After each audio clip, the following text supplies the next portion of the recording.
There is a space in my heart where I find the truth.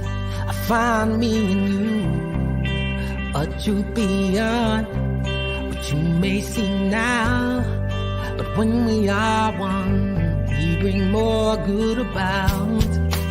No matter who or what you call yourself or where you come from, yeah. There is a place in this world with open arms right now. Welcome to love, welcome to peace, welcome to our community.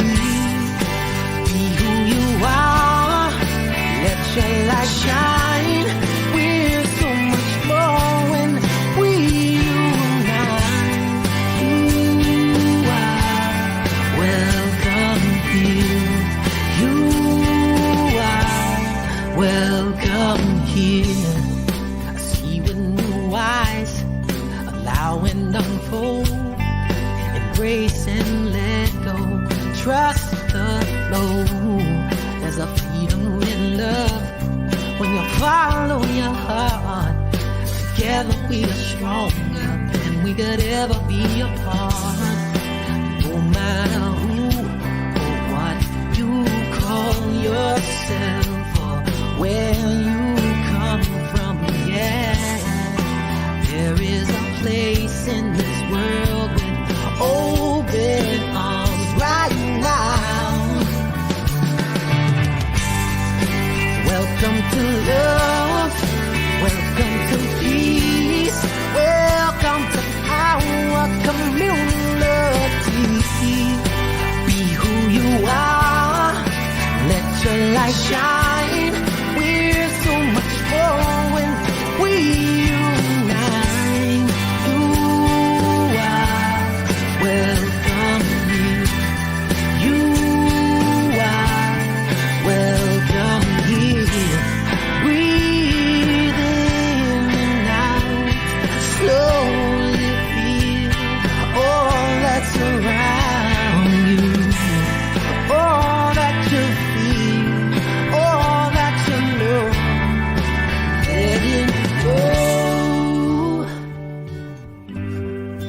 Welcome to love, welcome to peace, welcome to our community. Be who you are, let your light shine. We're so much more when we unite. Yeah, when we unite. Oh, we unite. Yeah, yeah, when we unite. Yeah, yeah,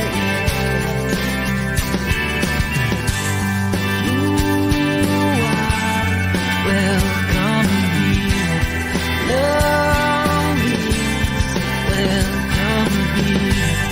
Peace is welcome here. You are welcome here.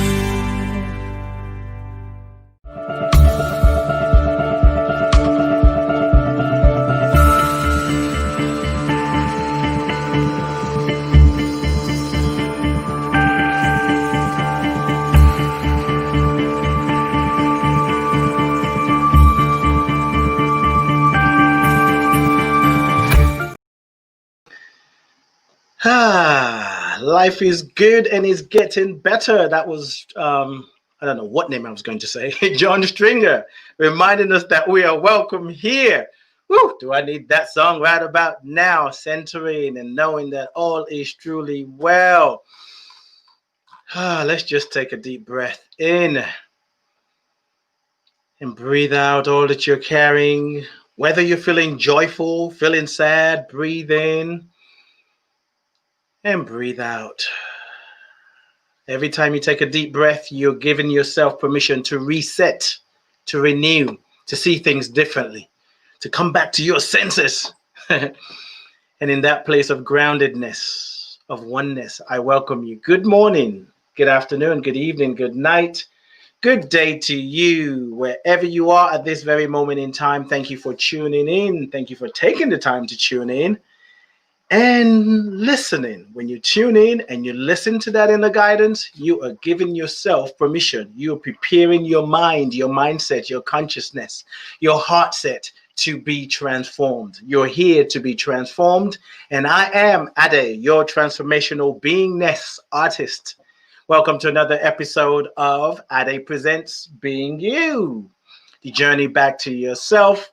I think we can still say Happy New Year to people, right? Yeah, even if I see you in June, I can still say Happy New Year because it is a new year. New doesn't end. Every day is new, in fact. Maybe we need to start saying Happy New Day instead of good morning, good afternoon. We need to remind ourselves that something new is birthing itself in every moment. This is season 3. I'm excited. Episode 2. The theme, the topic for today is being a global citizen. I'm telling you, we have a global citizen in the house. I used to call myself a global citizen. Now I'm like, go sit down somewhere. The crown has been moved. But I tell you, my guest, my sister, my friend, she is truly a global citizen. And it's a kind of, for me, I really believe that's something we need to start thinking about in a new way and breaking the borders of our own minds and what we're told. We're told we live in a country. But as we can see with all the pandemics that's happening, racial pandemic, the pandemic of the virus, it's all virus. You know, if you don't attend to it, if you don't take care of yourself, if you don't do the inner work, it's going to affect us on one level or another. So yeah, we need to start seeing ourselves as global citizens. We just might be, willing to take care of one another. Join us on our main broadcast platform, facebook.com Being You Podcast, for more interactive chat experience, particularly if you are watching this on somewhere else. If you comment on there, we won't see it. Or if you have questions. So you can stay where you are, or you can go to facebook.com Being You Podcast, and that way we can see all your questions. Being you, it is about being you. It's an invitation to go inside and ask yourself deeper questions. It's an invitation for you to look at how you see yourself. Like, take a moment to really look, interrogate, if you will. Listen, how do you see yourself? How do you see yourself in the world? How do you see yourself in the world? Now, how do you see yourself? How do you see the world? And how do you see yourself in the world? And how you see the world in you. Chew on that for a minute. What you see in the external world is a reflection of your consciousness. So it's not just happening out there. It is happening in here, and you're projecting it out there. So if you don't like what you're seeing, if you love what you're seeing, remind yourself that you are the projector, you're the director, you're the actor, and you can shift. Sometimes where it's simple, but not always easy. You have to cultivate that. I want to give you some announcements. I want to jump into the conversation. We may be finishing early today, maybe 15 minutes early. That's the plan. That's the intent. A lot going on. I got a webinar not long after my podcast, or we may go to 7:30. I don't know. We'll see. See what Spirit says. And Leslie's like, didn't you say you were going to finish early? I did, but and like you said, it takes a while to wrap up this show. So we'll see what happens. What do I need to tell you? I want to tell you about some great things that are happening. For those of you who are thinking of starting your podcast, or maybe you already have one. Having a podcast means you have to have a podcast hosting site. There are hundreds and thousands of them out there. I use Libsyn. That's Libsyn, Libsyn.com. Check it out. I've been with them since early last year, and I have several clients that I produce their website for, edit their show. That's why I recommend them to Libsyn. So here's the thing. If you sign up with Libsyn, make sure you use the promo code ADE, A-D-E. Okay? ADE. If you don't use it, I'm going to tell you about an offer. If you don't use the promo code, you won't get the offer. As you can see on the screen right now, you get 1 month free. But in fact, depending on when you sign up. So do not sign up on the 1st of the month. But you can sign up anytime after the 2nd. So let's just imagine today's the 2nd, right? You get the whole of this month, all of January, free. And then you get the whole of February free. That means you won't pay until March. And oh, side note, March is the most important month of the year. Every other month, don't worry about it. I digress. So now, today's the 12th, January 12th, 2021. If you sign up today, you will have the rest of January free, the whole of February, and your first payment will be in March using the promo code ADE. Check it out. Look at their services. Once you sign up, you can't move downgrade. You can go for the highest service, and then later on, when it's time to pay, you can downgrade it. But when you in the period, the free period, you can't downgrade. So just something to bear in mind. If you have any questions, you know how to find me. You can reach me through my website, lifecoachade.com, or adelove.co, adelove.co. And one other thing I need to tell you, every Wednesday, join Ricky Byers and myself for soulful songs and soulful conversations. That's every Wednesday, 6 p.m. Pacific, 9 p.m. Eastern, and that's 2 a.m. UK time.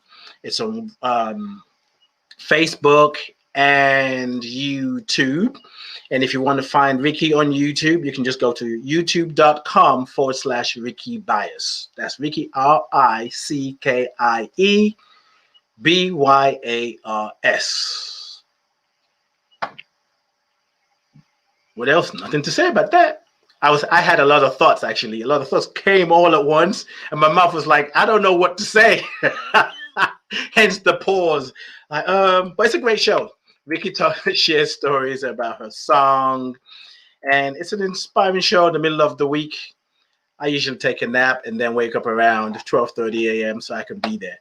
Anyway, I think we are ready. I'm going to read a little bit about my guest, and I want to check in the chat room. Thank you all for being here. Carly is in the house. Carly said, "What up? What up, shorty?" Carly is in the house. There are those of you who I call silent listeners, who are listening, watching, but not saying anything in the chat room. Thank you all for being here. If you have any questions, comments, please share it. And let's make sure. No worries, Deirdre. You're good. It's me that we need to worry about finishing early. You're good. I'm the one that can't shut up. All right, let me read a little bit about Deirdre. She is truly a global citizen. And I'm curious to find out from you listeners, what does being a global citizen mean to you? And are you a global citizen? Are you just like, nope, this is my country. I love it. I was born here. I'm going to die here. This is the best country in the world. I'm not even going to touch that. I did kind of. Oh, it's amazing when people say, this is the best country in the world. And how did we do that? How did we compare that to what? We won't go there. We'll stay here and stay in the moment. Dierdre LaBassiere. She's British by birth, but grew up in the Caribbean, namely Dominica, St. Lucia, and Grenada. I mean, come on now. How global is that? She has links with Nigeria. I knew we had something in common. She has links with Nigeria through her grandfather, Sir Robert Archibald Ned, who served as the magistrate there and then went on to become the Lord Chief Justice of Grenada, and was instrumental in founding the Caribbean Court of Justice. She has family members. Her uncle still live in Nigeria. Deirdre recently resigned from her role as a governance and assurance manager at Housing 21 to take on consultancy roles with internationally renowned Governance Forum and Central Consultancy. She's also concentrating on starting a project to realize the asset of 128 acres left to her family by her late father, Dennis LaBassiere. 128 acres. When she first told me that, I was like, yep, she's going to be on my show. Deirdre combines her training and consultancy expertise in relation to governance and data protection with roles as the governance and assurance manager at Housing 21, chair of the Lunar Society, and as a trustee at WAITS, which means Women Acting in Today's Society. There is a lot more about her. Just take my words for it. You can find out more about her by going to her social media platforms. On Twitter, it's her name, Dierdre, which is DEIRDRE dot LaBassiere, LABASSIERE. On Facebook, it's her name. On Instagram, it's her name. And on Twitter, oh, I made a mistake here. Twitter's slightly different, but you can find it. Let me see if I can find that here. If not, yeah, Leslie got me covered. On Twitter, it is is this Charlie's Rose? It's CHALICE Rose. You can find her. But if you're looking for the social media, calm down. She's here. Ladies and gentlemen, boys and girls, psychics and skeptics, physical beings and non-physical beings, help me welcome my dear friend, my sister. She's a new friend, but I feel like we go way back. Dierdre LaBassiere. Hey, Dierdre, how are you doing? Hi, Ade. Thank you so much for having me. I am so glad you're here. I'm grateful to have you. I'm grateful you said yes, because you were specially delivered through a question that I had for Spirit. It's like, okay, who's meant to be my guest this week? I'll go solo if I need to. And you just showed up, and when you showed up, I knew you were supposed to be with me today. We couldn't have you going solo today. I know that's right. You always have a partner, always. Oh, I'm going to remember that because sometimes I forget. Don't forget. So, as we said before the show, there's so many things I feel like I want to talk to you about, and you bring so much. You are truly a reflection of what it means to be a global citizen. And we're going to talk about governance and data protection, those kind of things that make my eye go, say what? I have no idea what you're talking about. I heard it, but okay. Exciting! I want to hear it because I'm like, really? Oh, good. Let me go get a drink. I'll be right back. Governance is the drink. Oh, okay. So the first thing I want to do is actually check in with you. How are you doing today? There's a lot going on in the world. There's a lot that we're growing through. How are you doing? How are you feeling? Do you know what? I feel good. I feel strong and I feel positive because one, I am breathing. See? Yes. I mean, how amazing was that? To take that air into my breath, and just to breathe it out. So incredibly grateful, I feel. And that means that I can have strength now, and I can be strong for me, and I can be strong for those that I love, because there are friends of mine who even, I received a voice note from a friend who did contract COVID. And had been in hospital, had been on a nebulizer, but she's much better now. And I've been able to be strong for her. So grateful. Yes, I feel you. Great gratitude, even in the midst of it all. And maybe we could move from that place of gratitude where we actually step into unconditional gratitude, just being grateful just because. Oh, gosh, yeah. Breathing, because we can support somebody else. And even if we're in a hospital, grateful for caretakers, grateful for the machines that are keeping us alive. And, there's so many things to be grateful for. And it's easy to get distracted because of the things that we see in the mainstream media. But it does take some cultivation, take some cultivating to kind of stay in our center. No, this is very true. And it's interesting you make the point about being in the hospital. I do recall once being in hospital, and although I was in a particular, I was there for a particular procedure, and there was a lady in bed next to me. And frankly, because she was so unselfish, she ministered to me and spoke life to me.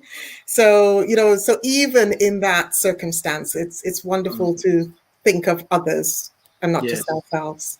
Yes, yes. And the gift of that, in doing that, it strengthens us. Because now we open ourselves up to the healing, to love, to kindness and compassion. But we're all where we are growing through life, the way we're growing through life. So let's jump in, and we're going to just swim through your life experiences and governance and data protection and so much more. And your love, how you love. I love our conversations that we've had, and it so touches me the love you have for and with your daughter, and the way you see the world. It's just like, wow. So let's jump in so we can let listeners kind of get maybe a tip of the iceberg of what I've experienced.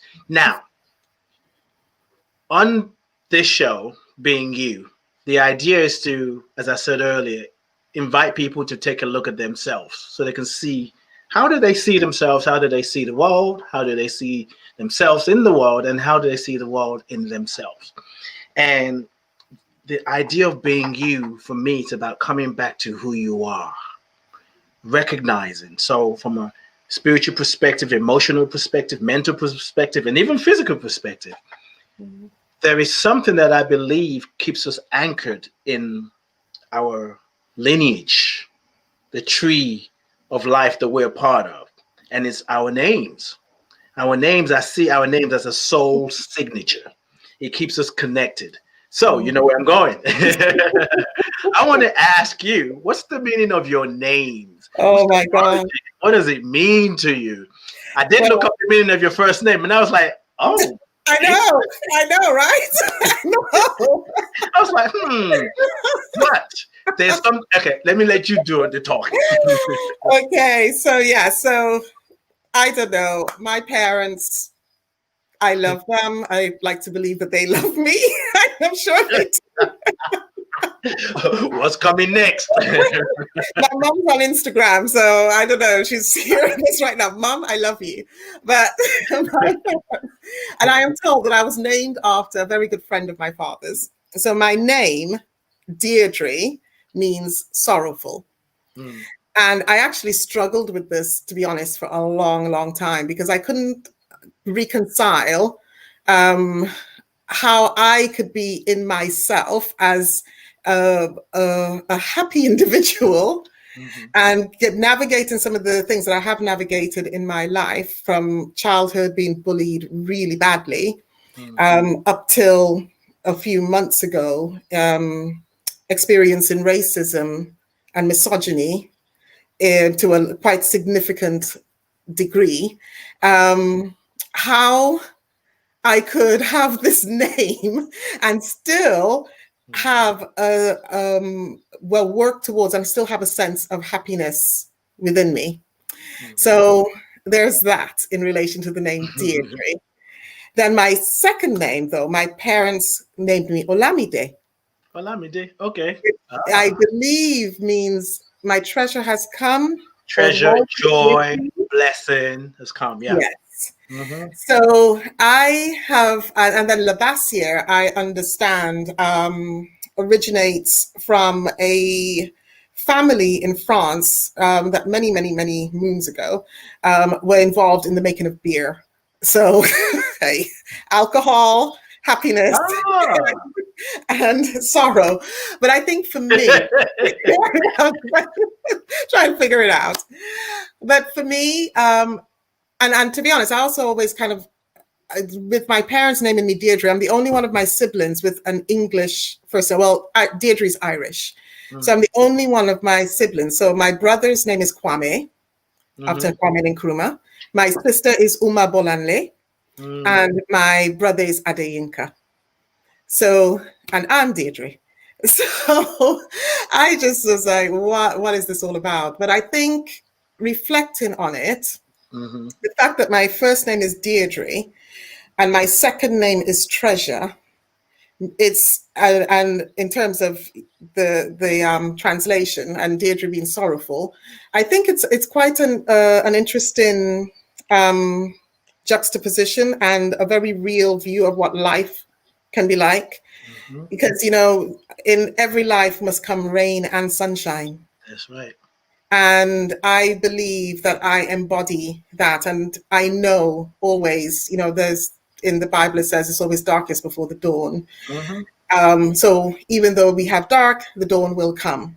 Yes. So I think my treasure is always that expectation of happiness and joy. And like, I even know, like now in the UK, it's gone dark, but I know the planet's spinning, but I know the sun is out there. That's right. So that's for me is how I've reconciled sorrowful treasure. I hear you. And, I think of your name, you have an Irish first name, a Nigerian middle name, and a French last name.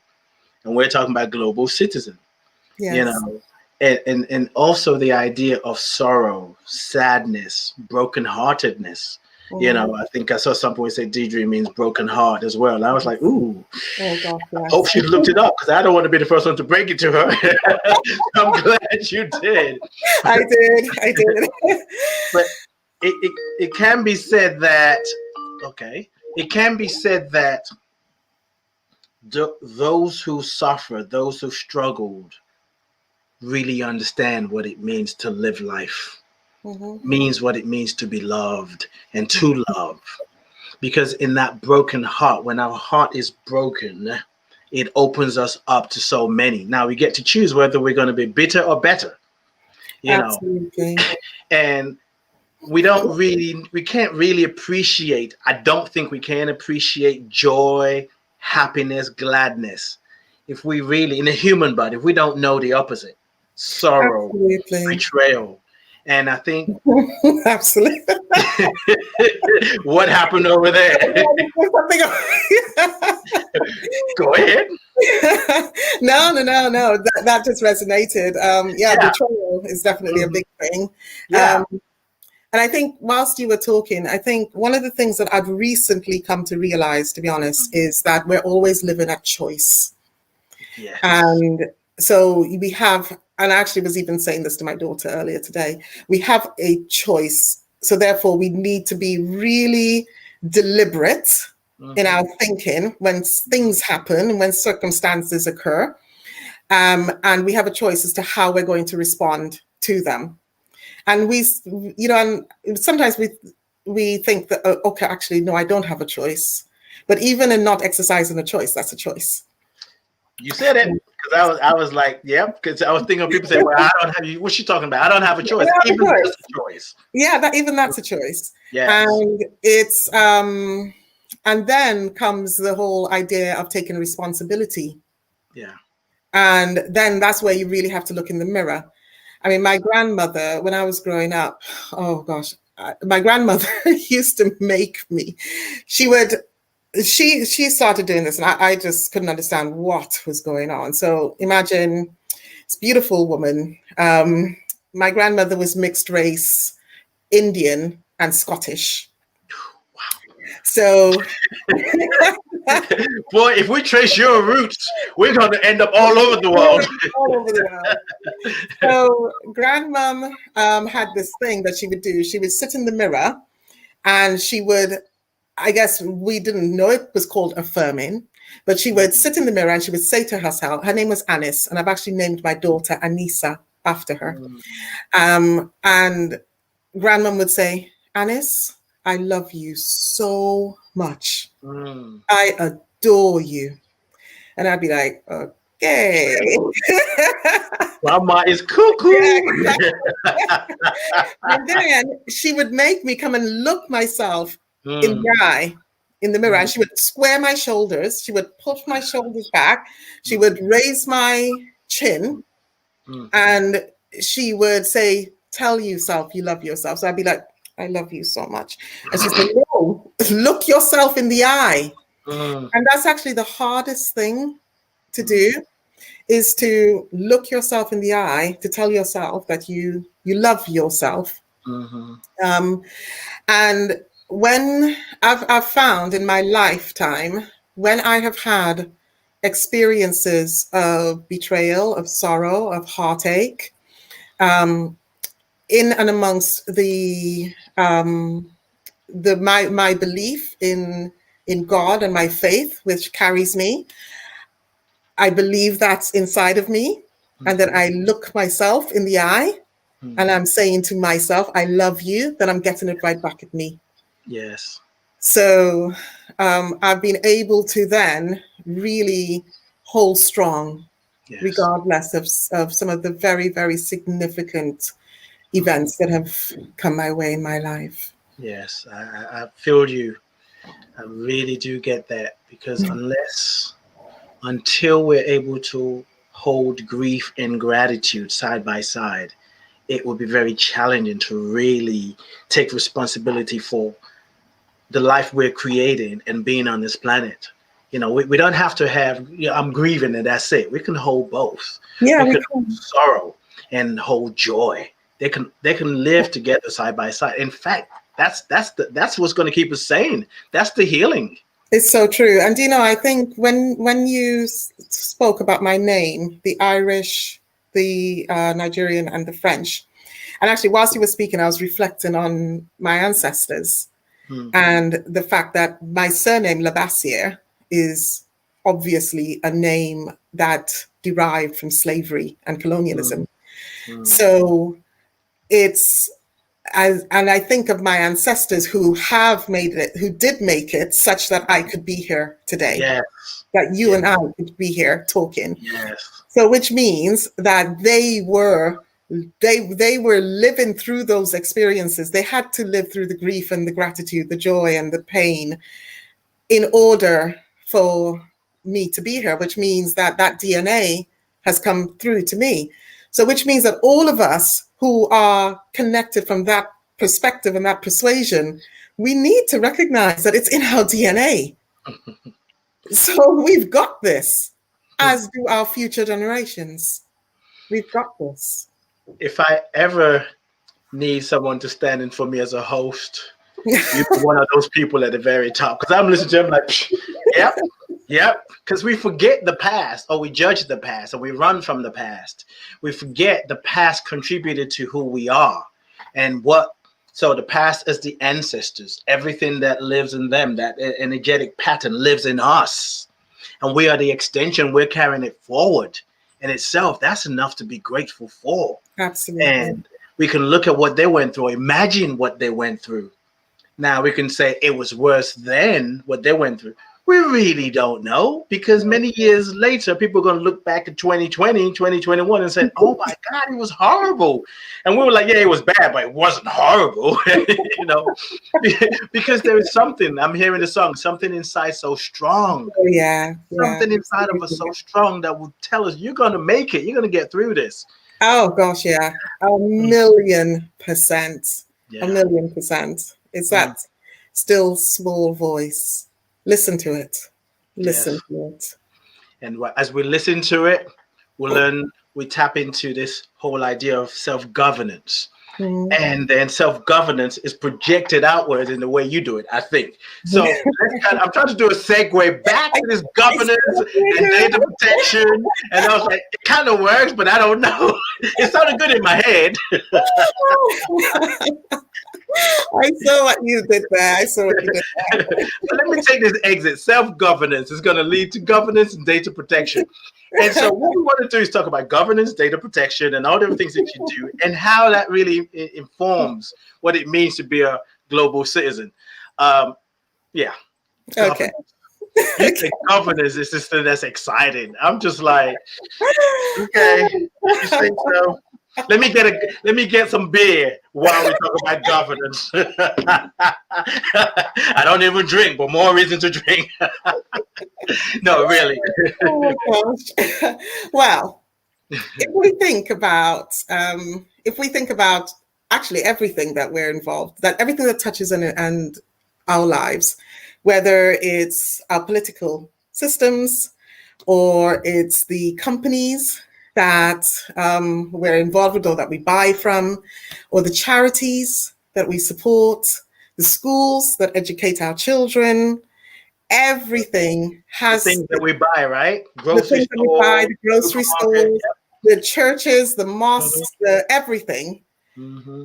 has to be governed and governed well in a meaningful way that's effective so that we who are the beneficiaries and the stakeholders, because lots of us don't think that we actually have a stake to hold in government and how it's run or the organizations, etc., then all of those frameworks put together make sure that the society runs properly and effectively and meaningfully.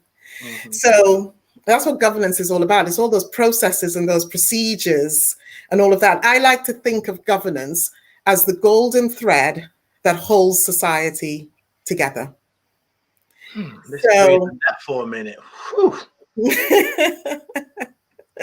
So practitioners like myself, yeah, it might seem, to everybody else, oh my gosh, it's super boring. And trust me, there is some unexciting work that's involved. Unexciting, yes. It's not boring, it's just unexciting. It's not boring.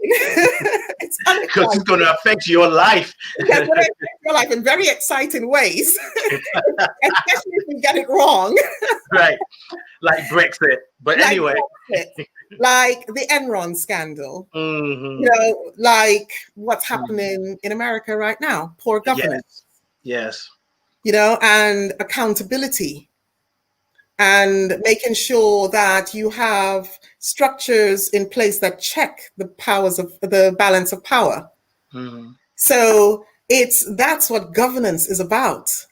And when you have good governance, when you have those checks and balances, when you have a good culture that runs through that, a good culture that runs through the governance systems, mm-hmm. then things work better. People know what to expect. People know how to behave, and it's fluid. It's never static, which is the wonderful thing about governance.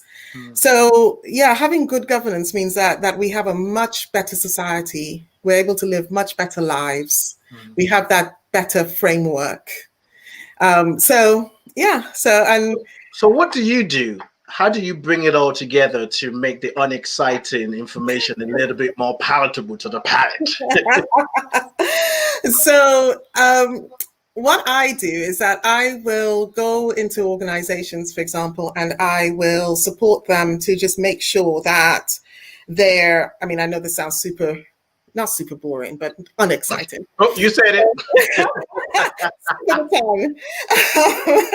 So all those policies and those procedures in place to make sure that you're compliant with the law, that you're compliant with regulations, that you are you're also compliant with your constitution, that you're making sure that the people who would benefit from whatever it is that you're doing and that you're producing, that you're accountable to them, and that you're transparent and that you're open.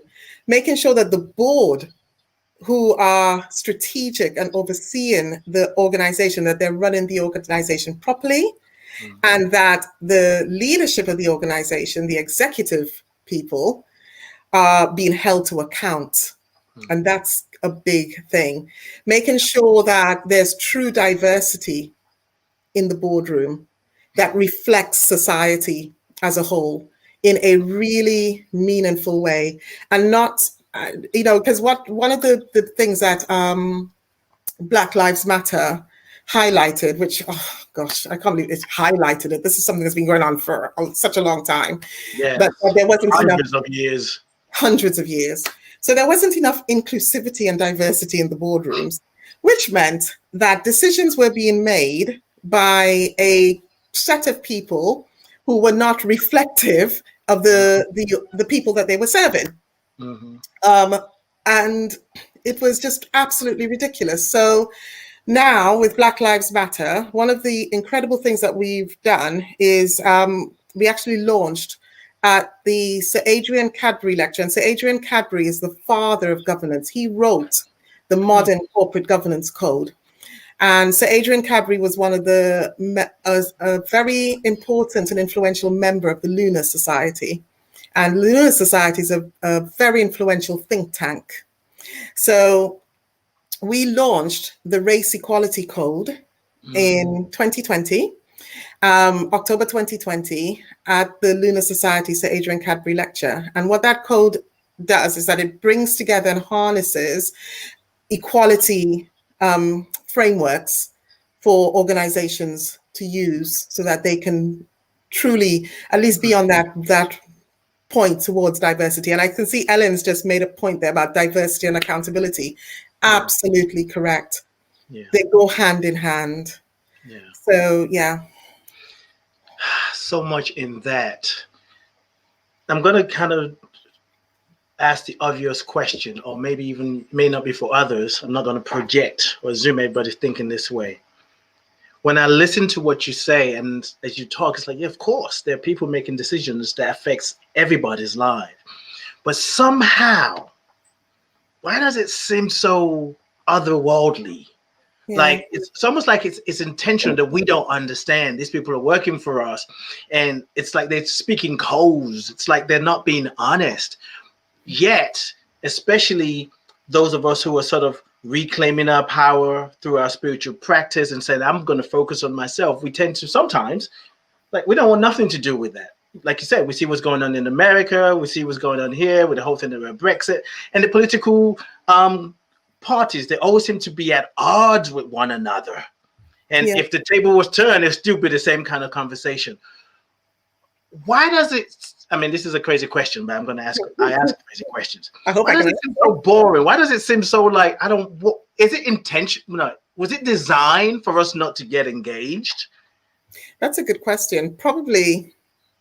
I think that if I think back to, there's a lot of ceremony, a lot of pomp and ceremony and that sort of thing involved in these types of areas. So I think of the law, for example, and and you mentioned at the beginning, my grandfather was Chief Justice of Grenada, and even in and amongst that, it seemed when I was growing up and I was considering getting into the law, I still thought, it seems a bit, really highfalutin. Will I be able to speak like that? Yeah. And there were things that I had to learn. So in terms of, I think there's a level in terms of uplifting and upskilling oneself to be able to connecting and speak at a different language is one thing. And I think that's about embracing diversity as well, because diversity, I think, is an upward, middle, and a downward trajectory. So that, which means then that we should be fluid to be able to move within that diverse space. Because diversity is, I was having this conversation with somebody today, and he said to me, he's on a board of an organization, and he says to me, yes, I know, I'm a white middle-class male, and we need to have some people of color on the board, but, I don't want it to be a tick box exercise. And I was like, well, it can't be a tick box exercise, because what you need in order for the best interests of your organization and the people that you serve is to have diversity of experience so that you can make proper and right decisions. So I think that there's something to be said on that. Then I think in terms of the language, yes, it has to be changed. A number of years ago, I was what's called a company secretary. A company secretary is the conscience of an organization. And as the conscience of the organization, you're involved in all the policies, the procedures, the frameworks, compliance, regulation, all that sort of stuff. Holding the board to account, advising the board, being their critical friend as well. So I was the company secretary of an organization called the Bourneville Village Trust. And that trust was set up by George Cadbury. And yes, the chocolates. Yeah, the chocolate. So what about the governance code that you talked about? That's another Cadbury, right? That's another one. So Adrian Cadbury Yeah. was the great grandson of George Cadbury, who set up the Bourneville Village Trust about 150 years ago. So I was actually the first Black senior manager ever within that organization. I'm After actually how many years? 150. Whew. Okay. And I'm also actually the first Black chair of the Lunar Society. And the Lunar Society has its roots 250 years ago. So the first Black person, so is it first woman too? First woman for the Bourneville Village Trust, first Black woman for the Lunar Society. I took over the chairmanship of the Lunar Society from Jackie Smith, who was the former Home Secretary of England and Wales. So when I was at the Bourneville Village Trust, the constitution was over 100 years old. And I changed it to make it modern and to also ensure that the organization could fit in with the regulatory compliance that we have today, so that we could better serve the people to whom we were providing housing. Right. Yeah, and it was huge. It was so empowering to be able to be a part of changing that constitution. It was incredible. So the language in the constitution changed so we could understand it better. And I guess that's where I am now. I'm sort of that conduit.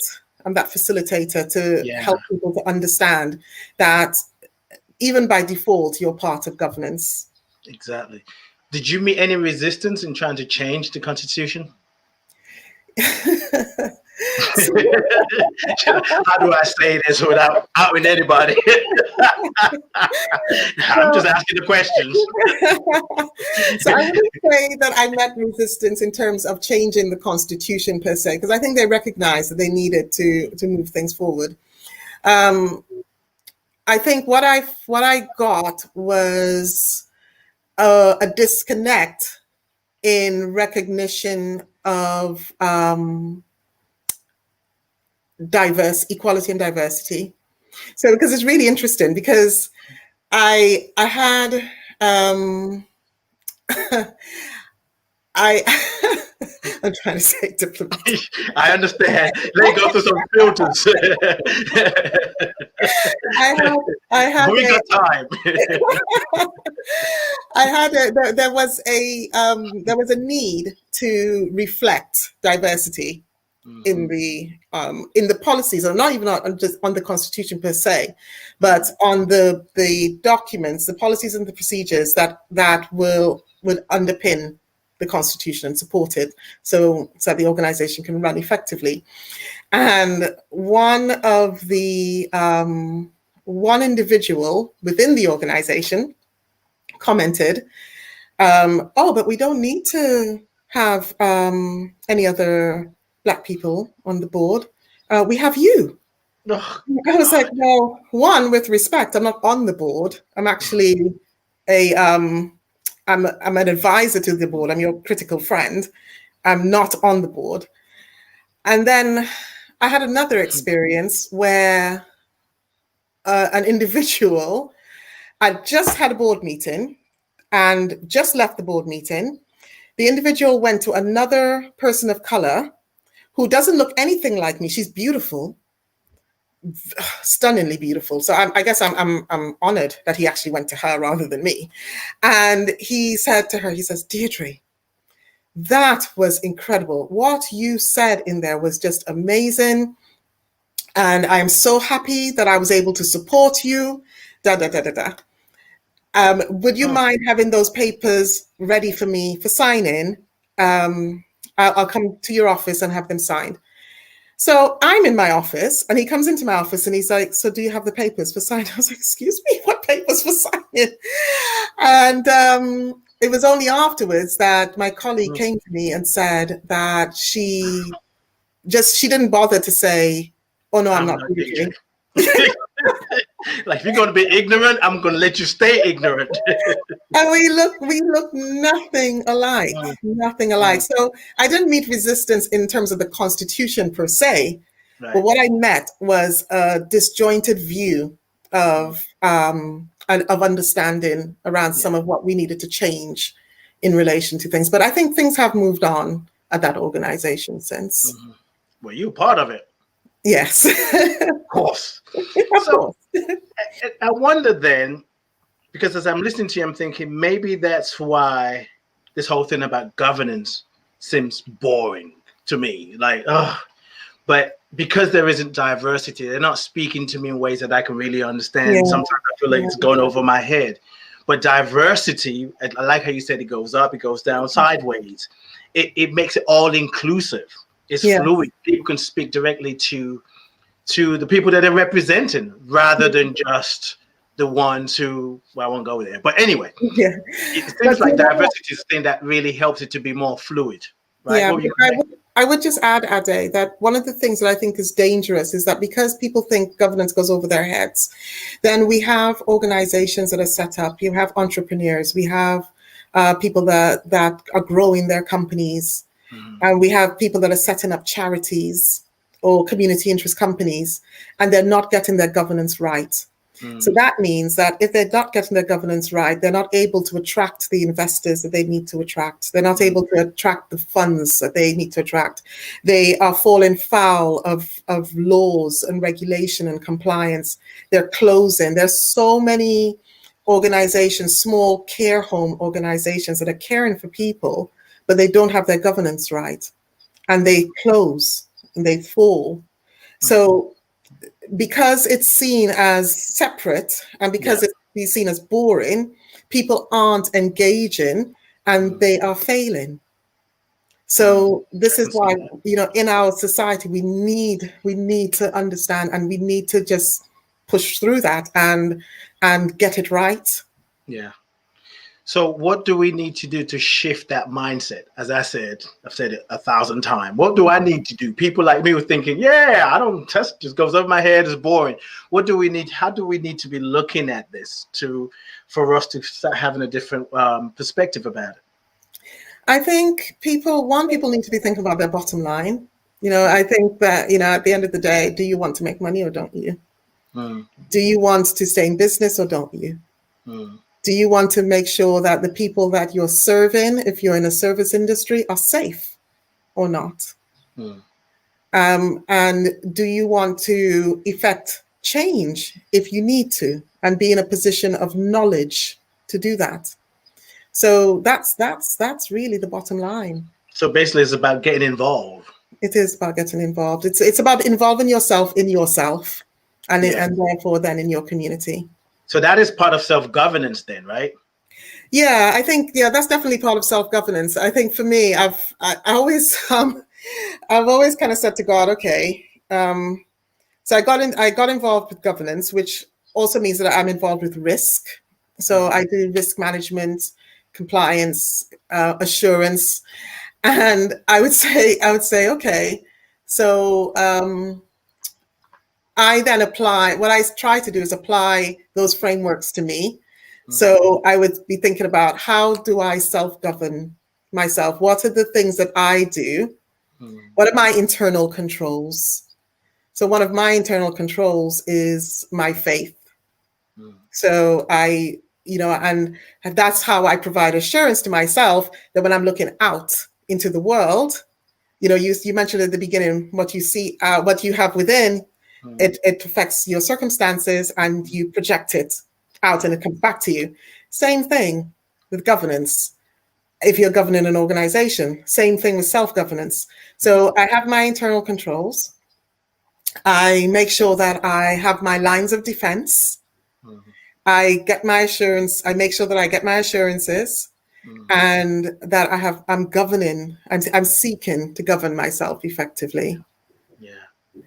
So, and even within my lines of defense, I have people external to me that I go to, trusted advisors, people that I trust, who I can say, honestly, this is what I've done, or this is what I'm thinking of doing. And they're like, okay, I think maybe, you might want to recalibrate that a bit, Dee.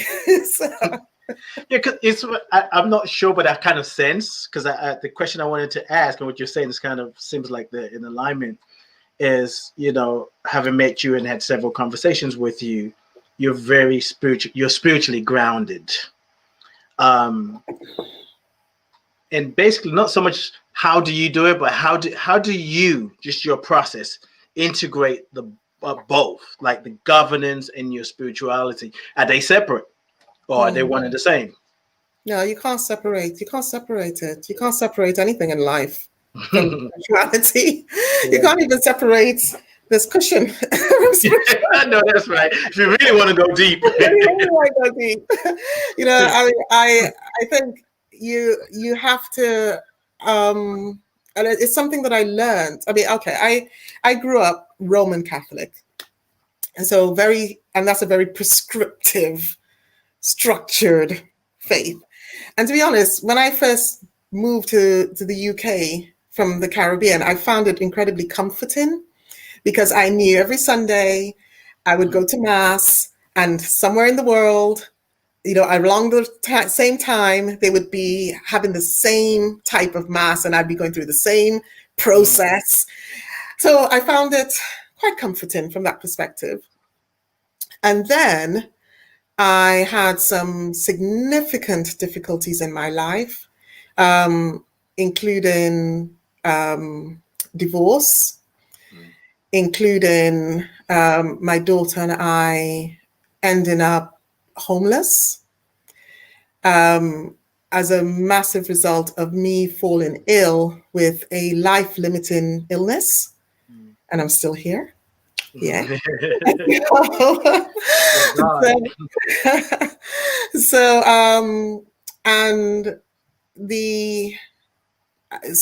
I then, you know, I believe in serendipity because it's proven in my life.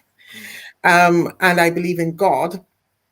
And I was just, it was just happened that I ended up meeting I'll tell you what happened. It was just crazy. I met this gentleman for business. And he said, oh, you need to be speaking to this other gentleman. So this other gentleman came to my office. So I'm in my office in my nice suit, you know, looking all pristine and very professional, darling. But of course. Of course. And this gentleman comes to my office and we're having a conversation. And he was actually a pastor of a church. And he was a pastor of a Pentecostal church. So I had always, frankly, and I'll be honest, I had always thought, ooh, okay, these people are good. So I'm just not. So I'll meet this man, but this is just purely for business, obviously. So anyway, we were talking, and then towards the end of the conversation, I asked him if he would pray with me. And he said, with you? So I said, yes. So he said, okay. So we prayed.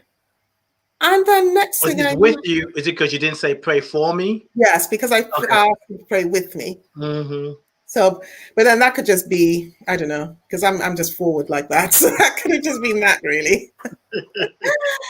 So we prayed, and next thing I knew, I was on the floor.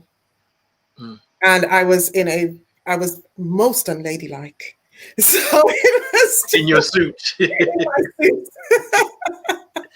Wondering what just happened, because I felt this rush of just pure joy and love, and just, oh God, I even now I'm feeling it. It was just incredible. And he then invited me to his church. I didn't go for a few days for a few weeks, because I was thinking this is just too weird. But then I went.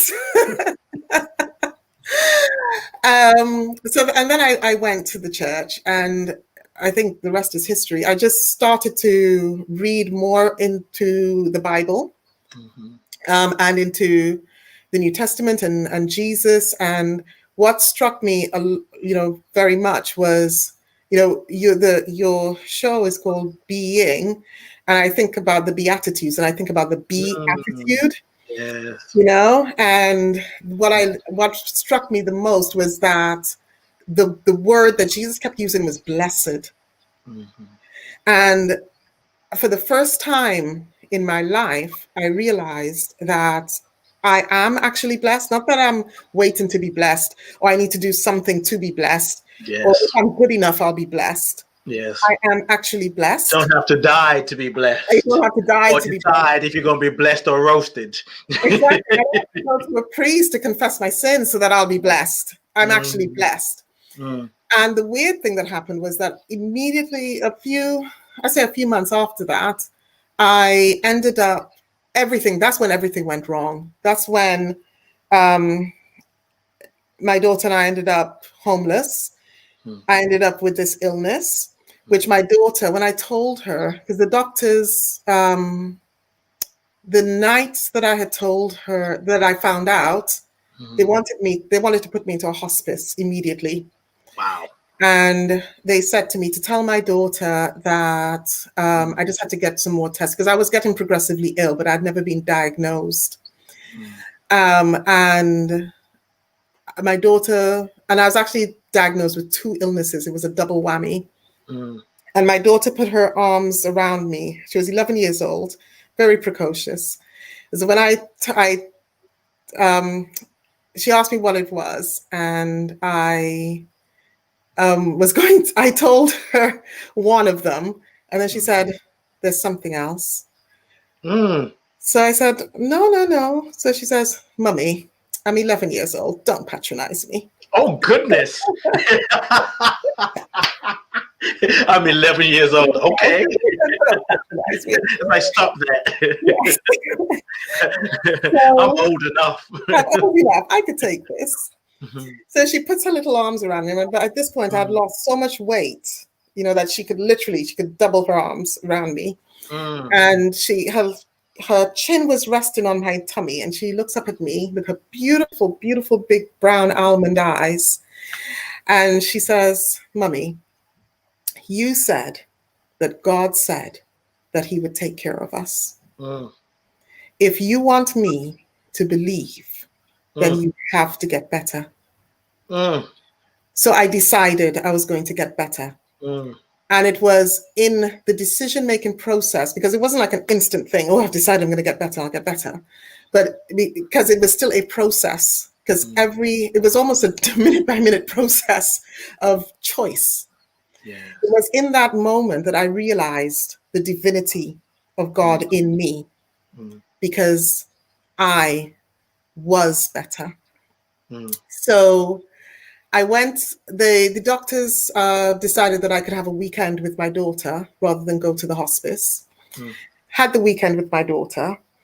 Then I went to the hospital where they were going to tell me what I needed to do next.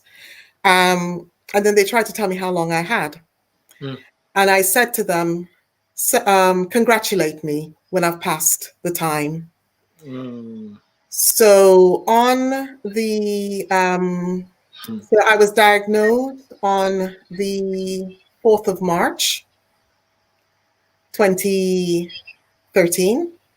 And then on the 5th of June, 2013, I had a visit with my doctors.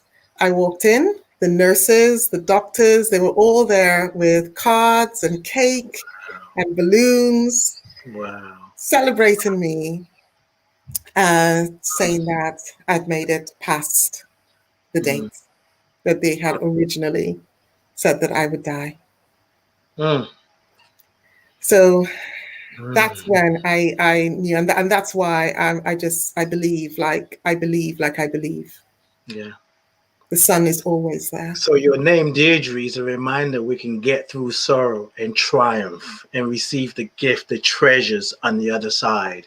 Always. In that process, did your daughter call forth what is in you when she said, "You told me that God would take care of us, you got to get better"? Or was it more than that caused you to say, when you say congratulate me when I passed that day, what was going on inside of you? Why were you so clear? You know what? It's really interesting because you would think that that would be the time when I would not be clear. Mm-hmm. And I was more clear then than any other time, I really think, in my life, because I was focused. It was laser focused. I was focused on that one thing. I am going to get better. And I knew, of course, I mean, there would be, the doctors were there, the medication was there, everything was there to help me, of course. But they're only there by the grace of God, you know, and I would continuously thank God for whose ever mother made that child stay up to study late at night so that they could create the medicine that would get me better. You know, and that's how, again, we're going back to the governance, that's how I see the work that I do. I don't see the beneficiaries, but I know that if I put the work in whatever it is that I'm doing, it will help somebody. Yes. But I think, going back to your question, the Anissa, she, you know, Jesus always talked about the children, you know, and he loved children, the innocence of children. And Anissa taught me how to believe again like a child, and how to just have that faith that it's going to be fine. It is genuinely going to be fine. So and the other thing that I think that I really held on to was the power of positive thinking. And that's when I realized as well the power of my mind, and that I have, it's not like I was just born to exist. You know, we talk about finding our purpose and all of that, but that's part of our purpose. Our purpose is to use all of this, use our gifts, and everything is part of the gift. Everything is part of the gift. So and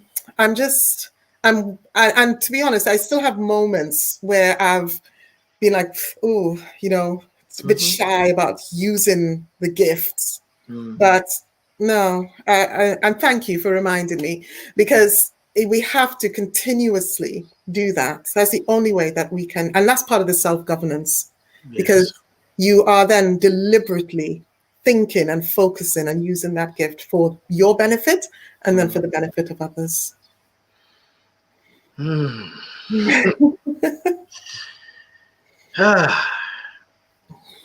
Yeah. Let's talk about benefit of others.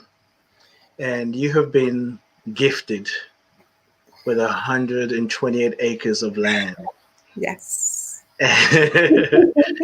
And every year you're like, I already got my Christmas present. I don't have to wait. And you were working on a project where you're looking to benefit people today, tomorrow, and forever. Tell us about that. How did that come about in actually receiving the gift of 128 acres of land? So my daddy.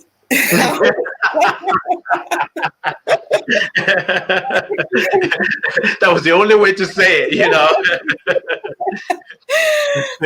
So my dad grew up in an island called Dominica, nature island of the Caribbean, beautiful, stunning island.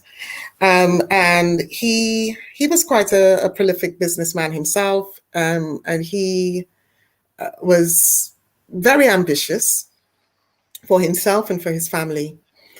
Also very humble man, although some who may have known him would seek to disagree. He was humble, but he knew himself. I have to admit, my dad could not go past even like a car window without looking at himself and going, oh my gosh, I'm so handsome. So you had your grandmother and you had your dad always looking at themselves. So they passed that on to you. I know, there's something about my family looking at themselves. Your dad looked at me and go, damn, I look good. Okay, let's keep going. Yeah, my dad's like, damn, I'm fine. I remember my parents would, they used to like to go out a lot, and they used to, in those days, they would have lots of cocktail parties. So my mom would get dressed up in all these beautiful dresses, and what I loved about that was the ritual of seeing my mom and dad getting ready together. And my dad would have his suit or sometimes a tux, and this is all in the Caribbean. My mom would have these beautiful long gowns, and she'd be doing her hair, and then the jewelry and the perfume and the makeup. So my mom was a very womanly woman. She enjoyed her womanhood. She reveled in her womanhood. So, but they would be getting ready to leave, and my dad would be like, my mom's name's Aileen, and my dad would be like, "Oh, Aileen, yes, you make me look so good." Oh, God. You make me look so beautiful. You're so lucky to have her. But yeah, so my dad had, yeah, he was really, really prolific. He was a politician, and he was an amazing man. And he was also very, very Black conscious. And he bought, together with two of his friends in Dominica, an entire estate, which is not Newfoundland, which is where the 128 acres is. This is an entire estate where they built out housing for people. And my father actually kept what was called the Great House. So the Great House was the original plantation home of the original slave owners. Wow. So it was incredible to actually be Black people owning the Great House. It was amazing to grow up there. So, there was a horrible hurricane in Dominica in 2016, which has actually destroyed the house. So sadly, it's no longer there. But in terms of Newfoundland, my father decided to buy Newfoundland. And at the time it was about 180 acres, but we've since sold off some of it. And I remember when my father first bought it, he brought me to Dominica. We were flying over the land. He's like, look out of the plane, look out on your right. I looked out on the right, and he goes, you see that mountain? It's yours. You see those trees? It's yours. You see that river? It's yours. And he says, what do you want to call that mountain? So I was like, what do I want to call it? So I'd just been Disney World. So I was like, I don't know, Space Mountain? He's like, okay, well, Space Mountain. Wow. So then he took me to the lawyer's office where he was going to sign up the deeds. So I was there. They put the plans out. He signed the deeds. And then we drove to the land. It's phenomenal. And he became one of the largest banana producers on the island. So my father passed away quite a number of years ago, and my family and I have been thinking about how we could actually develop this land in a meaningful way. So this is very much at the start of this project, and a big part of the reason why I decided to resign from my wonderful governance and assurance manager position is to become much more entrenched in being able to realize a vision that I have had. And my vision is to build a health and well-being resort where people can go to relax, rejuvenate, and renew themselves. And I think particularly in this current climate that we're living in, people need a space that they can just stop. Yeah. People need a space where they can just stand under the waterfall and just let the water just wash everything away. Yeah. And then they can get themselves back into that place where they can go back out into the world and do the amazing things that they do. So in and amongst that, what I'm hoping to be able to do is to have some villas, and also to build affordable housing for my employees, because I think it's very important that people have a place to flourish. Yes. We have 80 acres of the land is pure forest. So I very much want to keep the pristine forest. And I would very much like to have an agricultural aspect to it, and also a conference center, so that we can have some learning going on as well. So that's all in the pipelines. It's been, we're still in the planning stages, but just like I believed for my life, I'm believing for this to come to life. Yes, I'm holding the vision forward with you. Thank you. And I'm sure the listeners are too. You know, I still have like 110 questions to ask you, things I want to talk about. We definitely have to do part two. And you know, I know you're passionate about women issues as well. But what I want to do as we get ready to release the show is, because when I listen to your story and your grandfather, your father, your mother, it's like in your name, you are truly an example of what it means to be a global citizen. And so what I want to ask you is, looking at the current state of affairs, not just in UK, but in USA, in the world, really. I mean, because the thing that's happening in America right now, where America is having to deal with things that it had ignored. And I don't even know why some people are surprised. I mean, I get it, because sometimes you kind of know it can happen, but it's now happening. It's people are surprised on a different level. But what I know is it is reflective of the healing that wants to happen on a global level. And what would you say? Why is it important?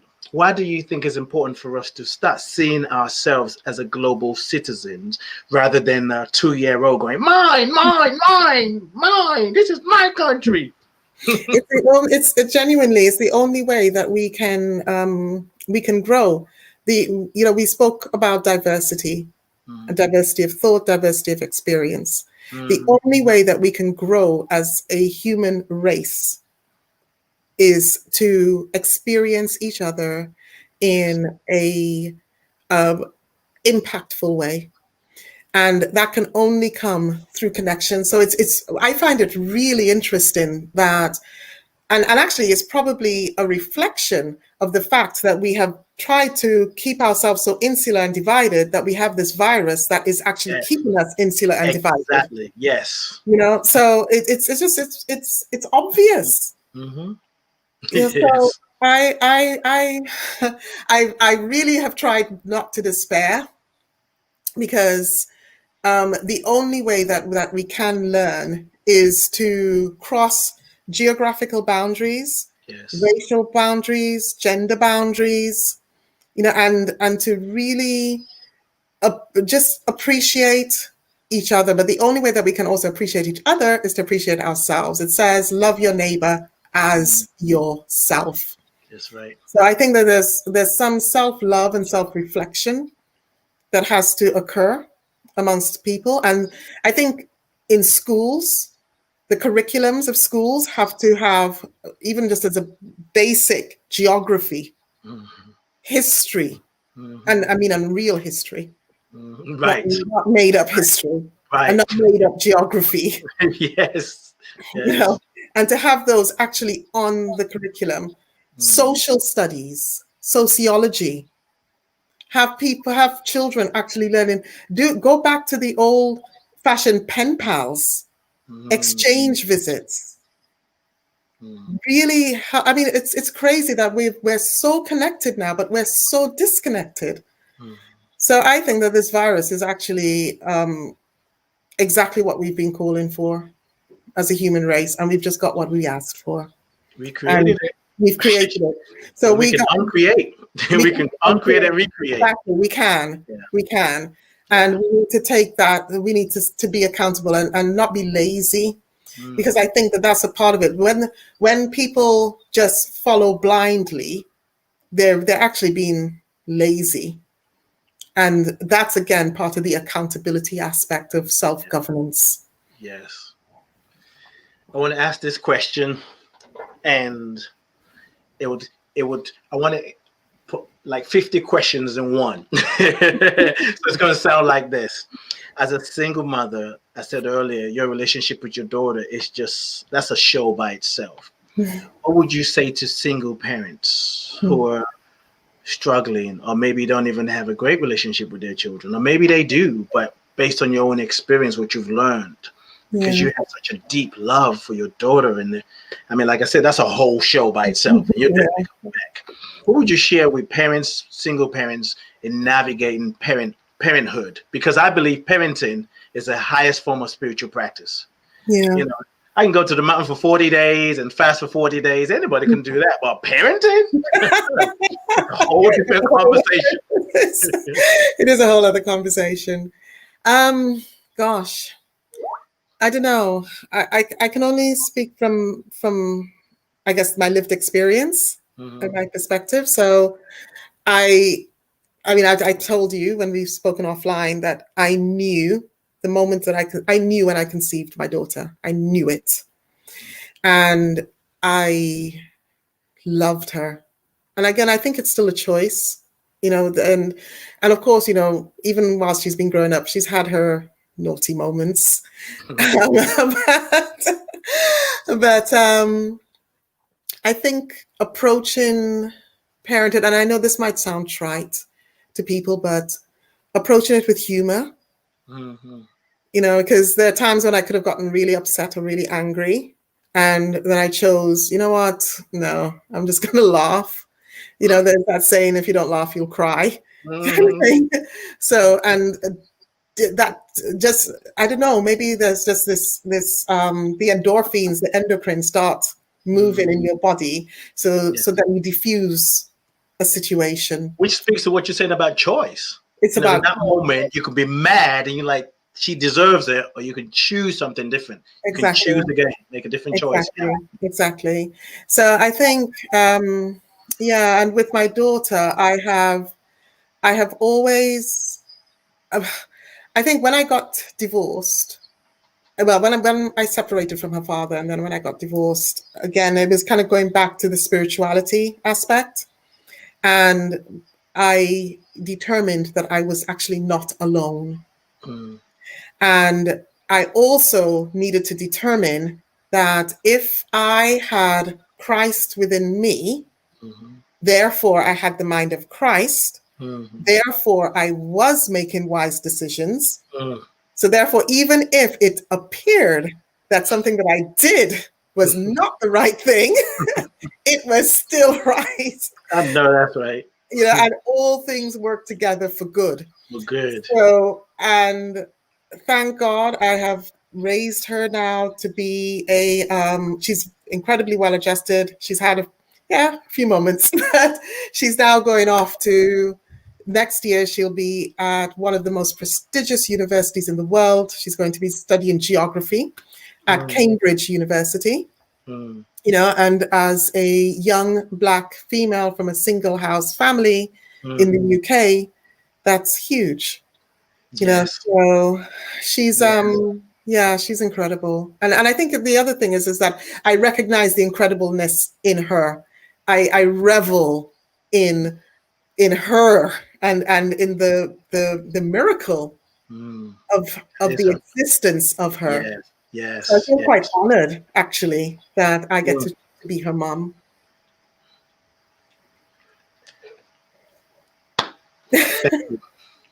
Thank you. No, thank you.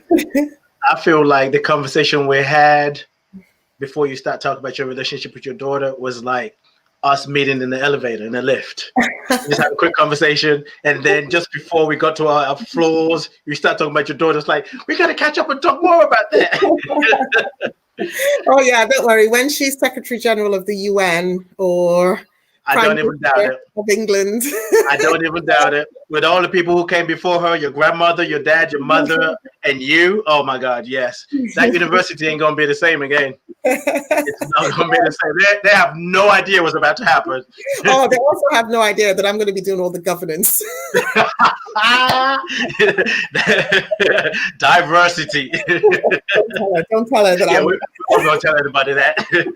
Nobody heard that. Yeah, nobody. Don't tell her, anybody. Deirdre, thank you so much. I mean, my heart is full for who you are, how you're showing up. And it's every time I've talked with you,